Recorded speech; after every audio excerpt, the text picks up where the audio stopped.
ನಾನು ತಾಯಂದಿರಿಗೆ ಈ ಮೂಲಕ ಹೇಳೋದು, ಟಿ ವಿ ಬೇಕಾದ್ರೆ ತೋರಿಸಿ ಸ್ವಲ್ಪ ಹೊತ್ತು ಅವಕ್ಕೆ, ಆದರೆ ಮೊಬೈಲ್ ಕೈಯಾಗ ಕೊಡಬಾರ್ದು. ಅದರ ಸುತ್ತಳತೆಯಲ್ಲಿ ರೇಡಿಯೇಷನ್ ಅಂತ ಏನು ಒಂದು ಅದರದ್ದು ದುಷ್ಪರಿಣಾಮ ಆಗುತ್ತೆ, ಅದು ದೊಡ್ಡ ಪ್ರಮಾಣದಲ್ಲಿ ಆಗ್ತಾ ಇದೆ. ನಮ್ಮ ದೇಶ ಮುಂದೆ ತರುಣರ ದೇಶ ಮತ್ತು ಸಾಮಾಜಿಕವಾಗಿ ಸಮಾಜಯುಕ್ತ ದೇಶ ಆಗಬೇಕು ಮತ್ತು ದೊಡ್ಡದಾಗಿರ್ತಕ್ಕಂಥ ಆರೋಗ್ಯವಂತ ಸಮಾಜ ನಿರ್ಮಾಣ ಆಗಬೇಕಾದ್ರೆ ಮಕ್ಕಳಿಗೆ ಈ ರೀತಿಯ ವ್ಯವಸ್ಥೆಯಲ್ಲಿ ಬಂದರೆ ಮಾತ್ರ ದೇಶಕ್ಕೆ ಒಳ್ಳೆಯದಾಗುತ್ತೆ. ಇಲ್ಲಾಂದ್ರೆ ಮಕ್ಕಳ ಆರೋಗ್ಯ ಕೆಟ್ಟರೆ ಮುಂದಿನ 20 ವರ್ಷದಲ್ಲಿ ನಮ್ಮ ದೇಶದಲ್ಲಿ ಈಗಿರುವಷ್ಟು ತರುಣರು ಇರಲ್ಲ ಅಂತ ನನಗನ್ನಿಸ್ತದೆ. ಮನೆಯೇ ಮೊದಲ ಪಾಠಶಾಲೆ, ಜನನಿ ತಾನೇ ಮೊದಲ ಗುರು, ಜನನಿಯಿಂದ ಪಾಠ ಕಲಿತ ಜನರೇ ಧನ್ಯರು ಅಂತ ಸರ್ವಜ್ಞ ಹೇಳ್ತಾರೆ. ಹೌದು, ನಾವೆಲ್ಲ ಅದರಲ್ಲೇ ಬೆಳೆದದ್ದು. ಆ ಮಗು ಬೇರೆಯವ್ರ ಜೊತೆಗೆ ಜಗಳಾಡ್ತದ, ಜಗಳಾಡಿ ಬರಲಿ ಅಂತ. ಕೆಸರಿನಲ್ಲಿ ಹೊರಳತ್ತದ, ಹೊರಳಾಡಿ ಬರಲಿ. ಎಲ್ಲರ ಜೊತೆಗೆ ಬೆರೆತು ಬರ್ತದ, ಬರ್ರಿ, ಅಲ್ಲಿ ಹೋಗ್ಬೇಡ ಇಲ್ಲಿ ಹೋಗ್ಬೇಡ ಅಂತ ಮಗುಗೆ ಹೇಳಬಾರ್ದಂತ ಒಂದು ಶ್ಲೋಕ ಇದೆ, ನಿಮಗೆ ಕೊಡ್ತೀನಿ ಆಮೇಲೆ ಅದನ್ನು ನೋಡಿ. ಆ ಶ್ಲೋಕದ ಅರ್ಥ ಏನು ಅಂತ ಹೇಳಿದರೆ, 10 ಜನ ನಿನಗೆ ಗಂಡು ಮಕ್ಕಳಿದ್ದಾರೆ ಅಂದರೆ ಅದಕ್ಕೆ ಒಂದು ಮರವೇ ಸಮಾನ ಅಂತ ಬರ್ತಾರೆ. 10 ಜನ ಗಂಡು ಮಕ್ಕಳಿಗೆ ಒಂದು ಮರ ಸಮಾನ ಅಂತೆ. ನಮ್ಮ ಶಾಸ್ತ್ರದಲ್ಲಿರೋ ಮಂತ್ರ ಅದು ನೋಡಿ. ಮತ್ತು ಈ ಗೋವಿದೆ, ಗೋವಿನ ಉಸಿರಾಟ ಮಾತ್ರ ಆಮ್ಲಜನಕ, ಮಾನವಂದು ಆಮ್ಲಜನಕ ಅಲ್ಲ. ಮಾನವನು ಇಂಗಾಲ ಡೈಆಕ್ಸೈಡ್ ಬಿಡ್ತಾನೆ ವಾಪಸ್ಸು. ಗೋವು ಆಮ್ಲಜನಕವನ್ನೇ ತಗೊಂಡು ಆಮ್ಲಜನಕವನ್ನೇ ಬಿಡುತ್ತೆ.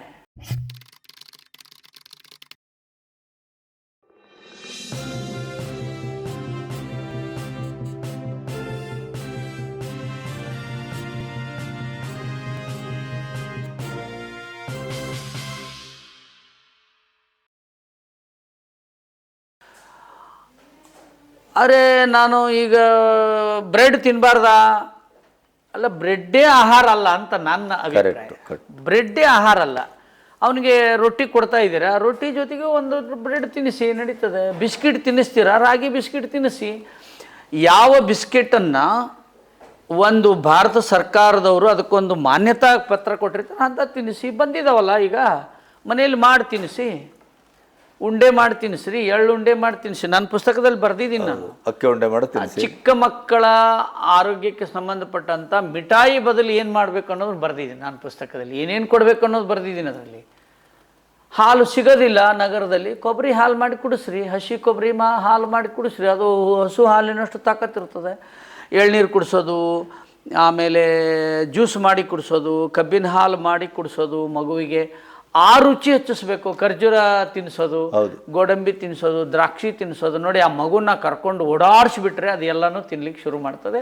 ಆವಾಗ ಮಕ್ಕಳ ಆರೋಗ್ಯ ಚೆನ್ನಾಗಿರ್ತದೆ. ಮಸಾಜ್ ಮಾಡಬೇಕು, ಸತ್ವಯುತ ಆಹಾರವನ್ನು ಕೊಡಬೇಕು. ಮುಖ್ಯವಾಗಿ ಮಗುವಿನ ಕೈಲಿ ಮೊಬೈಲನ್ನು ಕೊಡೋದು ನನಗೆ ಸುತರಾಮ್ ಒಪ್ಪಿಗೆ ಇಲ್ಲ. ಎಷ್ಟು ಮಕ್ಕಳ ಮೆದುಳು ಹಾಳಾಗಿದೆ. ಆಸ್ಪತ್ರೆ ಹೋದ್ರೆ ನೋಡ್ತದೆ, ಒಂದು ಮೆದುಳು ನೀರಾಗಿ ಸೋರಿದೆ ಕಿವಿಯಲ್ಲಿ ಅಂತ ಕೇಳಿದ್ದೀನಿ. ಮೊಬೈಲ್ ಬಂದ ಮೇಲೆ ಕಣ್ಣುಗಳಲ್ಲಿ ಕ್ಯಾನ್ಸರ್ ಬಂದಿದ್ದೀನಿ, ಹೊರಗಡೆ ಬಂದಿದೆ, ಬಿದ್ದಿದೆ ಅದು. ಹೀಗಾಗಿ ನಾನು ತಾಯಂದಿರಿಗೆ ಈ ಮೂಲಕ ಹೇಳೋದು, ಟಿ ವಿ ಬೇಕಾದ್ರೆ ತೋರಿಸಿ ಸ್ವಲ್ಪ ಹೊತ್ತು ಅವಕ್ಕೆ, ಆದರೆ ಮೊಬೈಲ್ ಕೈಯಾಗ ಕೊಡಬಾರ್ದು. ಅದರ ಸುತ್ತಳತೆಯಲ್ಲಿ ರೇಡಿಯೇಷನ್ ಅಂತ ಏನು ಒಂದು ಅದರದ್ದು ದುಷ್ಪರಿಣಾಮ ಆಗುತ್ತೆ, ಅದು ದೊಡ್ಡ ಪ್ರಮಾಣದಲ್ಲಿ ಆಗ್ತಾ ಇದೆ. ನಮ್ಮ ದೇಶ ಮುಂದೆ ತರುಣರ ದೇಶ ಮತ್ತು ಸಾಮಾಜಿಕವಾಗಿ ಸಮಾಜಯುಕ್ತ ದೇಶ ಆಗಬೇಕು ಮತ್ತು ದೊಡ್ಡದಾಗಿರ್ತಕ್ಕಂಥ ಆರೋಗ್ಯವಂತ ಸಮಾಜ ನಿರ್ಮಾಣ ಆಗಬೇಕಾದ್ರೆ ಮಕ್ಕಳಿಗೆ ಈ ರೀತಿಯ ವ್ಯವಸ್ಥೆಯಲ್ಲಿ ಬಂದರೆ ಮಾತ್ರ ದೇಶಕ್ಕೆ ಒಳ್ಳೆಯದಾಗುತ್ತೆ. ಇಲ್ಲಾಂದ್ರೆ ಮಕ್ಕಳ ಆರೋಗ್ಯ ಕೆಟ್ಟರೆ ಮುಂದಿನ 20 ವರ್ಷದಲ್ಲಿ ನಮ್ಮ ದೇಶದಲ್ಲಿ ಈಗಿರುವಷ್ಟು ತರುಣರು ಇರಲ್ಲ ಅಂತ ನನಗನ್ನಿಸ್ತದೆ. ಸರ್, ನಾನೀಗ ನಿಮ್ಮ ಮನೆಯಲ್ಲಿ ಕೂತು ಈ ಒಂದು ಪ್ರಶ್ನೆಯನ್ನು ಕೇಳದೇ ಇದ್ದರೆ ನಿಮ್ಮ ಮನೆಗೆ ಬಂದದ್ದೇ ವೇಸ್ಟು ನಾನು. ಯಾಕೆಂದರೆ ನಿಮ್ಮ ಮನೆಯೇ ಒಂದು ಮಂತ್ರಾಲಯ ಇದು. ಅಂದರೆ ಮಂತ್ರದ ಮೂಲಕ ನಾವು ಇಡೀ ಕಲ್ಚರನ್ನು, ಸಂಸ್ಕೃತಿಯನ್ನು ಅರ್ಥ ಮಾಡಿಕೊಂಡವರು, ಬದುಕಿದವರು, ಮತ್ತು ಅದೇ ನಮ್ಮ ಸರ್ವಸ್ವ ಕೂಡ. ಇನ್ನೊಂದು ಮಂತ್ರಾಲಯ ರಾಘವೇಂದ್ರ ಸ್ವಾಮಿಗಳದ್ದು. ನಾನು ಹೇಳೋದು, ಈ ನಿಮ್ಮ ಮನೆಯಲ್ಲಿ ಗಾಳಿ, ಬೆಳಕು, ಪಂಚಭೂತಗಳು ಇವನ್ನೆಲ್ಲ ಇಷ್ಟು ಸುಂದರವಾಗಿ ನೀವು ಆಹ್ವಾನ ಮಾಡ್ಕೊಂಡಿದ್ದೀರಿ. ನನಗನಿಸಿದ್ದು, ನಮ್ಮ ಆರೋಗ್ಯಕ್ಕೆ ಒಂದು ಸುವ್ಯವಸ್ಥಿತವಾದಂಥ ಸದೃಢವಾದ ಬದುಕಿಗೆ ಈ ಮನೆ ಎಷ್ಟು ಮುಖ್ಯ. ಮನೆಯನ್ನು, ಈ ಪಂಚಭೂತಗಳನ್ನು ಸರಿಯಾಗಿ ಬಳಸ್ಕೊಂಡಾಗ ಆ ಮನೆಯಲ್ಲಿ ಬದುಕುವವರು ನಿರೋಗಿಯಾಗಿ ಅಥವಾ ಬಹಳ ಒಳ್ಳೆಯ ಬದುಕನ್ನು, ಮನಸ್ಸನ್ನು ಹೊಂದಲಿಕ್ಕೆ ಸಾಧ್ಯ ಇದೆಯಾ? ಹೌದಲ್ಲ, ಈಗ ನಮ್ಮದು ಭಾರತವೇ ವಸುದೈವ ಕುಟುಂಬಕಂ ಅಂತ ಕರೀತಾರೆ. ಅಂದರೆ ಇಡೀ ವಿಶ್ವವೇ ಒಂದು ಕುಟುಂಬ ಅನ್ನುವಂಥದ್ದು. ಅದರಲ್ಲೂ ಭಾರತ ಅನ್ನುವಂಥದ್ದು ಭಾವ ರಾಗ ತಾಳ ಸೇರಿ ಭಾರತ ಆಗಿದೆ. ಬಾ ಅಂದರೆ ಭಾವ, ರಾ ಅಂದರೆ ರಾಗ, ತ ಅಂದರೆ ತಾಳ ಅಂತಲೂ ಹೇಳ್ತಾರೆ. ಮತ್ತು 99% ಜನ ಭಾರತದಲ್ಲಿ ಮನೆಯಲ್ಲೇ ಬದುಕ್ತಾರೆ. ಇನ್ನು ಉಳಿದವರು ಎಲ್ಲಿದ್ದಾರೆ ಅಂದರೆ ಮಠದಲ್ಲಿದ್ದಾರೆ, ಆಶ್ರಮದಲ್ಲಿದ್ದಾರೆ. ಅದೊಂದು ಪರ್ಸೆಂಟೇಜ್ ಸಂಖ್ಯೆ ಇದೆ. ಅವರು ಕೂಡ ಮನೆಯನ್ನು ಆಶ್ರಯಿಸಿಕೊಂಡೇ ಇದ್ದಾರೆ. ಹೌದು. ಮನೆಯೇ ಮೊದಲ ಪಾಠಶಾಲೆ, ಜನನಿ ತಾನೇ ಮೊದಲ ಗುರು, ಜನನಿಯಿಂದ ಪಾಠ ಕಲಿತ ಜನರೇ ಧನ್ಯರು ಅಂತ ಸರ್ವಜ್ಞ ಹೇಳ್ತಾನೆ. ಹೌದು. ದೇಹದಲ್ಲಿರೋದು ಮನ, ಸಮಾಜದಲ್ಲಿರೋದು ಮನೆ. ಪಾಲನೆ, ಪೋಷಣೆ, ರಕ್ಷಣೆ ಇದೆಲ್ಲವೂ ಆಗ್ತಾ ಇರೋದು ಮನೆಯಲ್ಲೇ. ಈಗ ಕೆಲವರು ಮನೇಲಿ ಹೋಗ್ತಾರೆ, ಅಯ್ಯೋ ಆ ಮನೇಲಿ ಕುಂದ್ರಕ್ಕಾಗಲ್ಲ ರೀ, ಅಷ್ಟು ಗರ್ಮಿದೆ ಅಂತ ಹೇಳ್ತಾರೆ. ಇನ್ನು ಕೆಲವರು ಮನೇಲಿ ಹೋಗ್ತಾರೆ, ಏನು ರೀ ಸಿಕ್ಕಾಪಟ್ಟೆ ತಂಪಿದೆ ಅಂತ ಹೇಳ್ತಾರೆ. ಇನ್ನು ಕೆಲವು ಮನೆಗೆ ಹೋಗ್ತಾರೆ, ಆ ಮನೆಯಲ್ಲಿ ಹೋದರೆ ನಮ್ಗೆ ಅಲ್ಲಿ ಇರ್ಲಿಕ್ಕಾಗಲ್ಲ ಅಂತ ಹೇಳಿ ಒಂಥರ ಮಾನಸಿಕವಾಗಿ ಹೊರಡು ಅಂತಾರೆ. ಆಮೇಲೆ ಇನ್ನು ಆ ಮನೆಗೆ ಯಾಕಾರು ಹೋದ್ವಪ್ಪ ಅಂತ ಅಂತಾರೆ. ಇನ್ನೊಂದು ಮನೆಗೆ ಹೋದಾಗ ಇಲ್ಲೇ ಇರೋಣ ಎಷ್ಟೊತ್ತು ಅಂತ ಅನ್ನಿಸ್ತದೆ ಅಂತ ಹೇಳ್ತಾರೆ. ಈಗ ಆಧುನಿಕ ಮನೆ ಕಟ್ಕೊಂಡವ್ರು ಹೇಳ್ತಾರೆ, ನಮ್ಮ ತಾತನ ಮನೆ ಹಿಂಗಿತ್ತು ಹಂಗಿತ್ತು, ತುಂಬ ಚೆನ್ನಾಗಿತ್ತು, ಬಂಬು ಮನೆ ಇತ್ತು, ಬಿದಿರಿನ ಮನೆ ಇತ್ತು, ಕಟ್ಟಿಗೆ ಮನೆ ಇತ್ತು, ಅದೆಲ್ಲ ಒಡೆದು ಹಾಕಿ ನಾವು ಇಂಥವು ಮಾಡ್ಕೊಂಡಿವಿ ಅಂತಲೂ ಅವರೇ ಹೇಳ್ತಾರೆ. ಈಗೆಲ್ಲ ಅಪಾರ್ಟ್ಮೆಂಟ್ ಬೇರೆ, ಮತ್ತು ಅಪಾರ್ಟ್ಮೆಂಟ್ ಮಾಡ್ಕೊಂಡಿದ್ದಾರೆ. ನೋಡಿ, ಒಬ್ಬರು ಡಾಕ್ಟರ್ ಹರಿಶ್ಚಂದ್ರ ಅಂತ ಅವ್ರ ಹೆಸರು. ಅವ್ರ ಪುಸ್ತಕ ನೀವು ಓದಿ, ಕನ್ನಡದಲ್ಲೂ ಬಂದಿದೆ. ಭಾಳ ದೊಡ್ಡ ವೈದ್ಯರು ಅವರು. ನೀವು ಸಪ್ನಾದಲ್ಲಿ ಸಿಗುತ್ತೆ, ಡಾಕ್ಟರ್ ಹರಿಶ್ಚಂದ್ರ ಅಂತ ನೀವು ನೆಟ್ಟಲ್ಲಿ ಹೊಡೆದ್ರೆ ಬರ್ತದೆ. ಅವ್ರು ಹೇಳ್ತಾರೆ, ನಿಮ್ಮ ಮಗು ದೀರ್ಘಕಾಲವಾಗಿ ಆರೋಗ್ಯವಾಗಿ ಬದುಕಿ ನಿಮ್ಮ ಮನೆಯನ್ನು ಚೆನ್ನಾಗಿ ನೋಡ್ಕೋಬೇಕಾ, ಆ ಮಗನನ್ನು ಮಳೆ ಬಂದಾಗ ರಾಡಿಯಲ್ಲಿ ಆಟಕ್ಕೆ ಬಿಡಿ ಅಂತ. ನಾವೆಲ್ಲ ಅದರಲ್ಲೇ ಬೆಳೆದದ್ದು. ಆ ಮಗು ಬೇರೆಯವ್ರ ಜೊತೆಗೆ ಜಗಳಾಡಿ ಬರಲಿ ಅಂತ. ಕೆಸರಿನಲ್ಲಿ ಹೊರಳಾಡಿ ಬರಲಿ. ಎಲ್ಲರ ಜೊತೆಗೆ ಬೆರೆತು ಬರ್ರಿ, ಅಲ್ಲಿ ಹೋಗ್ಬೇಡ ಇಲ್ಲಿ ಹೋಗ್ಬೇಡ ಅಂತ ಮಗುಗೆ ಹೇಳಬಾರ್ದಂತ. ದೈಹಿಕ ನಿರೋಧಕ ಶಕ್ತಿ ಅಷ್ಟೇ ಮುಖ್ಯ ಅಲ್ಲ, ಮಾನಸಿಕ ನಿರೋಧಕ ಶಕ್ತಿಯೂ ಅಷ್ಟೇ ಮುಖ್ಯ. ಆ ಮಗುವಿನಲ್ಲಿ ಒಂದು ಎಲ್ಲರ ಜೊತೆಗೆ ಬೆರೆಯುವಂಥದ್ದು, ಸಾಮರಸ್ಯದಿಂದ ಇರುವಂಥದ್ದು, ಮಣ್ಣಿನ ಜೊತೆಗೆ ಆಡುವಂಥದ್ದು, ಗಿಡವನ್ನು ಏರುವಂಥದ್ದು, ಪಶುಗಳ ಜೊತೆಗೆ ಓಡಾಡುವಂಥದ್ದು, ಅಲ್ಲಿ ಗಿಡದಲ್ಲಿ ಏನು ಸಿಗುತ್ತೆ ಹರಿದು ತಿನ್ನುವಂಥದ್ದು, ಇದೆಲ್ಲವೂ ಸಹಿತ ಕೃಷ್ಣನ ಕಾಲದಿಂದ ಇರುವಂಥದ್ದು. ಹೌದು. ಏರಿದ ಮರದಿಂದ ಕೆಳ ಬೀಳುವಂಥದ್ದು ಅಲ್ಲಿಂದನೇ ಅವನ ಪಾಠ ಶುರು ಆಗ್ತದೆ. ಹೌದು. ಹೌದಾ?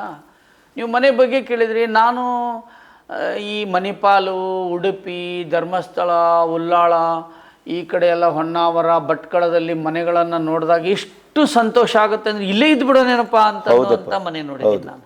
ನಿಮ್ಮನೆ ನೋಡಿದಾಗಲೂ ಹಾಗೆ ಅನಿಸ್ತದೆ ನಮಗೆ. ಆ ಮನೆಯ ಅಡುಗೆ ಮನೆಯಿಂದನೇ ಒಂದು ಬಾವಿ. ನಮ್ಮ ಒಬ್ಬರು ಮನೆಗೆ ಹೋದಾಗ ಹೌದು, ಅವಳು ಅಲ್ಲೇ ಮನೆಯಿಂದ ಹಿಂಗೆ ಇನಿಕ್ಬಿಟ್ಟು ಬಾವಿ ನೀರು ಜಗ್ಗಿ ಹಿಂಗೆ ಹಾಕೊಳ್ಳೋ ಮನೆ ನೋಡಿದ್ದೀನಿ. ಆ ಮನೆಯ ಅಡುಗೆ ಮನೆಯಲ್ಲೇ ಒಂದು ಸಣ್ಣದ ನೀರಿಂದ ಹಿಂಗೆ ತುಂಬಿಕೊಂಡು ಅಡುಗೆಗೆ ಹಾಕೋದು ನೋಡಿದ್ದೀನಿ. ಇದನ್ನೆಲ್ಲ ನಾನು ಬೇರೆ ಕಡೆ ಎಲ್ಲ ನೋಡಿ ಬಂದು ಇದನ್ನು ಮನೆ ಕಟ್ಟಿಸ್ಕೊಂಡ್ವಿ. ನಮಗೆ ಪ್ರಕೃತಿ ಈಗ ಮಳೆಗೆ ಹೋಗ್ಬೇಡ, ಅಲರ್ಜಿ ಬರ್ತದೆ, ಅಸ್ತಮಾ ಬರ್ತದೆ ಅಂತಾರೆ. ಮಳೆ ಒಳಗಡೆನೇ ಬರಲಿ ಅಂತ ನಾನು ಇದೊಂದು ಕೋರ್ಟ್ ಯಾರ್ಡ್ ಹೌಸ್, ಏನು ತೊಟ್ಟಿ ಮನೆ ಅಂತಾರಲ್ಲ, ಈ ಥರ ಕಟ್ಕೊಂಡಿದ್ದೀವಿ. ಗಾಳಿ ಚೆನ್ನಾಗಿ ಓಡಾಡ್ತಾ ಇದ್ದರೆ ಓಡಾಡಲಿಕ್ಕೆ ನೋಡಿ, ಇಲ್ಲಿ ಎಲ್ಲೂ ಕಾಲದಲ್ಲಿ ಟೈಲ್ಸ್ ಹಾಕಿಲ್ಲ. ಯಾಕಂದ್ರೆ ನಮ್ದು ಹಸು ಓಡಾಡ್ತದೆ. ಇಲ್ಲಿ ಅಕ್ಯುಪಂಕ್ಚರ್ ಆಗಬೇಕು ಅಂತ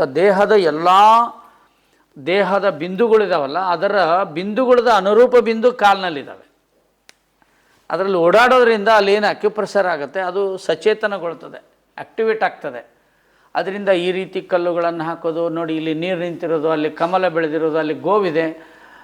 ಹೀಗೆ ಮನೆಯಲ್ಲಿ ಪೂರ್ಣ ವಾತಾವರಣ ಚೆನ್ನಾಗಿದ್ದರೆ, ಈ ಸುತ್ತಲೂ ಮನೆ ಸುತ್ತ ನಾವು ನಕ್ಷತ್ರವನ, ಪಂಚವಟಿ ಕಟ್ಟೆ, ಅಲ್ಲಿ ಬೇರೆ ಬೇರೆ ಸಸ್ಯಗಳು, ಬಳ್ಳಿಗಳು, ತರಕಾರಿಗಳು ಇದನ್ನೆಲ್ಲ ಬೆಳೆದಿರೋದ್ರಿಂದ ಒಂದು ಶ್ಲೋಕ ಇದೆ, ನಿಮಗೆ ಕೊಡ್ತೀನಿ ಆಮೇಲೆ ಅದನ್ನು ನೋಡಿ. ಆ ಶ್ಲೋಕದ ಅರ್ಥ ಏನು ಅಂತ ಹೇಳಿದರೆ, 10 ಜನ ನಿನಗೆ ಗಂಡು ಮಕ್ಕಳಿದ್ದಾರೆ ಅಂದರೆ ಅದಕ್ಕೆ ಒಂದು ಮರವೇ ಸಮಾನ ಅಂತ ಬರ್ತಾರೆ. 10 ಜನ ಗಂಡು ಮಕ್ಕಳಿಗೆ ಒಂದು ಮರ ಸಮಾನ ಅಂತೆ. ನಮ್ಮ ಶಾಸ್ತ್ರದಲ್ಲಿರೋ ಮಂತ್ರ ಅದು ನೋಡಿ. ಅದನ್ನು ಇಲ್ಲಿ ಬರೆದು ಹಾಕಿದ್ದೀನಿ. ಈಗ ನಾನೊಂದು ಪುಸ್ತಕದ ಹಿಂಬದಿಯಲ್ಲಿ ಅದನ್ನು ಬರೆಸಿದ್ದೀನಿ, ಬೆನ್ನುಡಿಯಲ್ಲಿ. 10 ಜನ ಗಂಡು ಮಕ್ಕಳಿಗೆ ಒಂದು ಮರ ಹೆಂಗೆ ಸಮಾನ ಅಂತಂದರೆ, ಒಬ್ಬ ಮನುಷ್ಯನಿಗೆ 24 ಗಂಟೆಗೆ ಸಿಲಿಂಡರ್ ಆದರೆ ಆಮ್ಲಜನಕದ್ದು 9 ಬೇಕಂತೆ ಒಂದು ದಿನಕ್ಕೆ ಒಬ್ಬ ಮನುಷ್ಯನಿಗೆ. ಹಾಂ, 9 ಸಿಲಿಂಡರ್ ಆದರೆ ಒಂದು ಸಿಲಿಂಡ್ರಿಗೆ ಎಷ್ಟು ದುಡ್ಡು? ಅಲ್ಲ, 900 ಏನೋ ಒಂದು ಸಿಲಿಂಡ್ರಿಗೆ, 15 ಬೇಕಂತ ಒಂದು ದಿನಕ್ಕೆ ನೋಡಿ, 24 ತಾಸಿಗೆ ಆಮ್ಲಜನಕ. ಒಂದು ಮರ ಎಷ್ಟು ಆಮ್ಲಜನಕ ಕೊಡುತ್ತೆ ಅನ್ನೋದಕ್ಕೋಸ್ಕರ ಅದನ್ನು ಮಗನಿಗೆ ಹೋಲಿಸಿದ್ದಾರೆ ಅವರು. ವೇದದಲ್ಲಿರುವಂಥ, ಶಾಸ್ತ್ರಗಳಲ್ಲಿರುವಂಥ ಮಂತ್ರದು. ನಿಮಗೆ ಹೋಗುವಾಗ ಕೊಡ್ತೀನಿ ಅದನ್ನು ಫೋಟೋ ತಕ್ಕೊಂಡೋಗಿ ನೋಡಿ, ಬರೆದು ಹಾಕಿ. ಅದರಿಂದ ಇಲ್ಲಿ ಸುತ್ತಲೂ ಸಹಿತ ಅರಳಿ ಮರ, ಬೇವು, ಪತ್ರಿ ಗಿಡ, ತುಳಸಿ ಗಿಡ ಇವೆಲ್ಲ ಹಾಕಿರೋದ್ರಿಂದ ನನಗೆ ಮನುಷ್ಯನಿಗೆ ಏನು ಬೇಕಾಗಿದೆಯೋ, ಬೇಕಾಗಿರೋದು ಯಾವುದೋ, ಯಾವುದರಿಂದ ಇವ ಸಂತೋಷವಾಗಿ, ಆನಂದವಾಗಿ, ಆರೋಗ್ಯವಾಗಿರ್ತಾನೆ, ಅದನ್ನು ನಾವೆಲ್ಲ ಇಲ್ಲಿ ಮನೆಯಲ್ಲಿ ಮಾಡ್ಕೊಂಡಿದ್ದೀವಿ. ಅದರಿಂದ ನೀವು ಹೇಳೋ ಪ್ರಶ್ನೆಗೆ ಸರಿಯಾದ ಉತ್ತರ ಅಂತಂದ್ರೆ, ಮನುಷ್ಯನಿಗೆ ಏನು ಬೇಕಾಗಿದೆಯೋ ಅದನ್ನು ಮನೆಯಲ್ಲೇ ಪಡೆದುಕೊಳ್ಳಬಹುದು. ಪಡೆದುಕೊಡ್ಬೇಕು, ಹೊರಗಡೆಯಿಂದ ಪಡೆಯುವುದಲ್ಲ. ಅಲ್ಲ, ಅದಕ್ಕೆ ಮನೆಯಲ್ಲಿದ್ದಾರೆ ಎಲ್ಲರೂ. ಇಲ್ಲ ಹೊರಗೆ ಯಾಕೆ? ಮನೆ ಚೆನ್ನಾಗಿಲ್ಲದೆ ಇರೋದ್ರಿಂದಾನೇ, ಹೌದು, ಮನೆಯಲ್ಲಿ ವಾತಾವರಣ ಇಲ್ಲದೆ ಇರೋದ್ರಿಂದನೇ ಅದನ್ನು ಬೇರೆ ಕಡೆ ಹುಡುಕ್ಲಿಕ್ಕೆ ಹೋಗ್ತಾರೆ. ಅದು ಮನೆಯಲ್ಲೂ ಮಾಡ್ಕೋಬೋದು. ನಾವಿರುವಂಥ ಜಾಗದಲ್ಲೇ ಅದನ್ನು ನಾವು ಮನಸ್ಸು ಮಾಡಿದರೆ ಮಾಡ್ಕೊಳ್ಬೋದು ಅಂತ. ಮತ್ತು ಈ ಗೋವಿದೆ, ಗೋವಿನ ಉಸಿರಾಟ ಮಾತ್ರ ಆಮ್ಲಜನಕ, ಮಾನವಂದು ಆಮ್ಲಜನಕ ಅಲ್ಲ. ಮಾನವನು ಇಂಗಾಲ ಡೈಆಕ್ಸೈಡ್ ಬಿಡ್ತಾನೆ ವಾಪಸ್ಸು. ಗೋವು ಆಮ್ಲಜನಕವನ್ನೇ ತಗೊಂಡು ಆಮ್ಲಜನಕವನ್ನೇ ಬಿಡುತ್ತೆ. ಅದಕ್ಕಾಗಿ ಅದು ಗೋಮಾತೆ. ಅದಕ್ಕೆ ಗಾವೋ ವಿಶ್ವಸ್ಯ ಮಾತರ ಅಂತ ಹೇಳಿದ್ದಾರೆ. ಏನೋ ನಡೆದಿದೆ, ಅದೆಲ್ಲ ನಾವು ಹೇಳುವಷ್ಟು ಅದನ್ನು ಹೇಳಿದರೂ ಕೂಡ ನಡೀದೇ ಇರುವಂಥ ನೋವಾಗಿ ನಾವು ಸುಮ್ಮನಿದ್ದೀವಿ ಅಷ್ಟೇ ಹೊರತು, ಗೋ ಸಂತತಿ ಇಲ್ಲ ಅಂದರೆ ನನ್ನ ದೃಷ್ಟಿಯಲ್ಲಿ ಜಗತ್ತು ಇರೋದಿಲ್ಲ, ನಾಶ ಆಗುತ್ತೆ.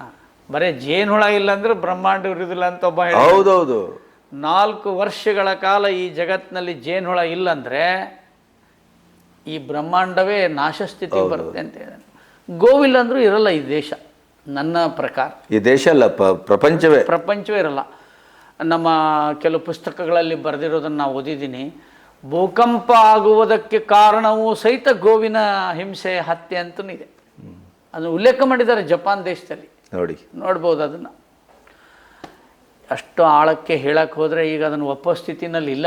ನಮ್ಗೆ ನೋವಾಗುತ್ತೆ, ನಮ್ಮ ಮನೆ ನಾವು ಮಾಡ್ಕೊಂಡಿದ್ದೀವಿ, ಹೇಳ್ಬೋದು. ಕರೆಕ್ಟ್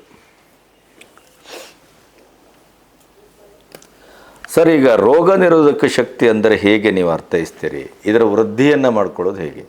ಈಗ ಇಮ್ಯುನಿಟಿ ಅಂತ ನಿಮಗೆ ಎಲ್ಲರೂ ಆಸ್ಪತ್ರೆಗೆ ಹೋದರೆ ನಿಮಗೆ ಇಮ್ಯುನಿಟಿ ಸಮಸ್ಯೆ ಇದೆ, ಅದಕ್ಕೆ ಬೇರೆ ಔಷಧ ಕೊಡಬೇಕು, ಹಂಗೆ ಹಿಂಗೆ.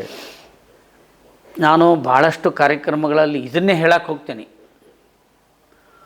ರೋಗ ನಿರೋಧಕ ಶಕ್ತಿ ಕಡಿಮೆ ಆದಾಗ ಮನುಷ್ಯನಿಗೆ ತುಂಬ ಅಜೀರ್ಣ ಉಂಟಾಗಿ ಆಹಾರವೇ ಹೋಗದೇ ಇರುವ ಸಮಯದಲ್ಲಿ ಮಾತ್ರ ಸಿಲೈನ್ ಹಚ್ತಾರೆ ಅವನಿಗೆ.